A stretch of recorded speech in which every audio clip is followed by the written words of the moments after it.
In today's video, I will talk about dyspnea. Dyspnea is a very common symptom. It is usually caused by respiratory disorders as well as some cardiovascular problems. By the end of this video, the learner will be able to define dyspnea, recognize other forms of breathing difficulties, briefly the mechanism of dyspnea, and list the various causes of dyspnea and how to diagnose this problem. Dyspnea is actually the shortness of breath. It is often described as an intense tightening in the chest, air hunger, or a feeling of suffocation.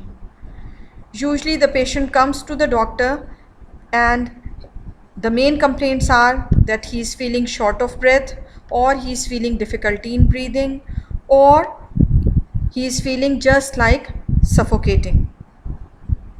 It is purely a subjective phenomenon. Dyspnea should be differentiated from some other breathing problems such as tachypnea, which is an increase in the respiratory rate above normal, hyperventilation, which is increased minute ventilation relative to metabolic need, hyperapnea, it is a disproportionate rise in minute ventilation relative to an increase in metabolic level. These conditions refer to respiratory variations regardless of the patient's subjective sensations.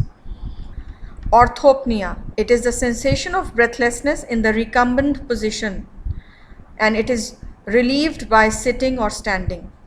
Paroxysmal nocturnal dyspnea, it is a sensation of shortness of breath that awakens the patient often after 1 or 2 hours of sleep, and it is usually relieved quickly in the upright position. Mechanism of orthopnea.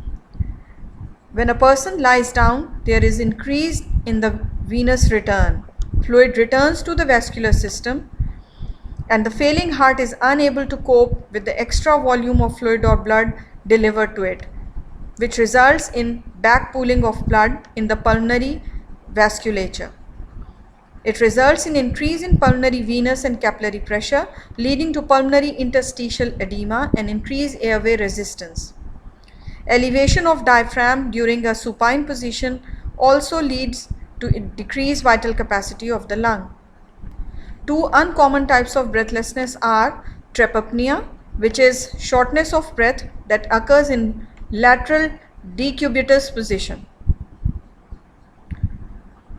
as opposed to the other. Platypnea refers to breathlessness that occurs in the upright position and is relieved with recumbency. That is, it is an opposite of orthopnea.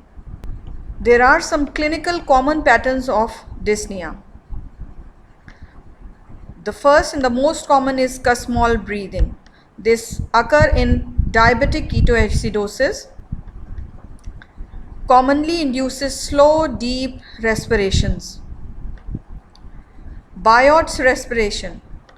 This type of respiration is found in cerebral lesions or intracranial hemorrhage. There is intense hyperventilation and sometimes irregularly periodic breathing. Cheyne-Stokes respiration.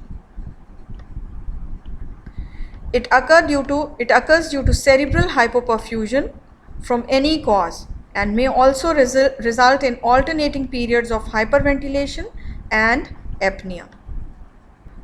Dyspnea may be induced in 4 distinct settings. That is, increased ventilatory demand such as with exertion, febrile illness, severe anemia or metabolic acidosis, decreased ventilatory capacity such as in cases of pneumothorax, intrathoracic mass, pleural effusion, rib cage injury or muscle weakness affecting the thoracic muscles. Increased airway resistance such as in cases of asthma or chronic obstructive pulmonary diseases. Decreased pulmonary compliance such as with interstitial fibrosis or pulmonary edema.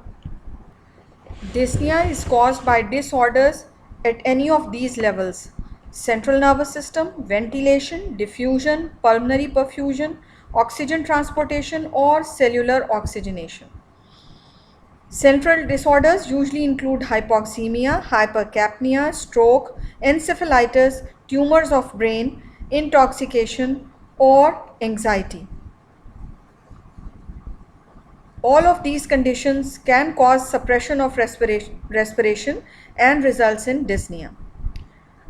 Disorders of ventilation and diffusion are many and include neuromuscular disorders, trauma, exhaustion, airway obstruction, laryngospasm, COPD, bronchogenic carcinoma, foreign body in the airway, restrictive pulmonary disorders, pneumonia, pulmonary edema, pneumothorax, pulmonary resection, chest deformity, or a high diaphragm.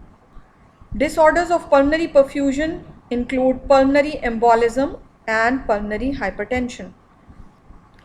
Disorders of oxygen transportation and utilization may occur in cases of anemia, methemoglobinemia, carboxyhemoglobinemia, and cyanide intoxication. There are some other conditions, general conditions, which can lead to dyspnea. In severe pain, dyspnea may occur, or in cases of decondition, which are physiological changes following a period of inactivity, bed rest, or sedentary lifestyle. Hyperthyreosis, which is hyperactivity of thyroid gland, sometimes associated with increased iodine uptake. In cases of high-grade fever, patient may become breathless. These are some common conditions in which dyspnea occur. Left ventricular failure. The other sign and symptoms of left ventricular failure are, beside dyspnea, orthopnea, and Sheen-Stokes, there may be fatigue, anxiety, and rales. Rales are abnormal breathing sounds heard on auscultation. Sign and symptoms of right-sided heart failure, which is also known as cor pulmonale, may be secondary to the respiratory disorders, include distended jugular veins, dependent edema, enlarged liver and spleen, ascites, and increased peripheral venous pressure.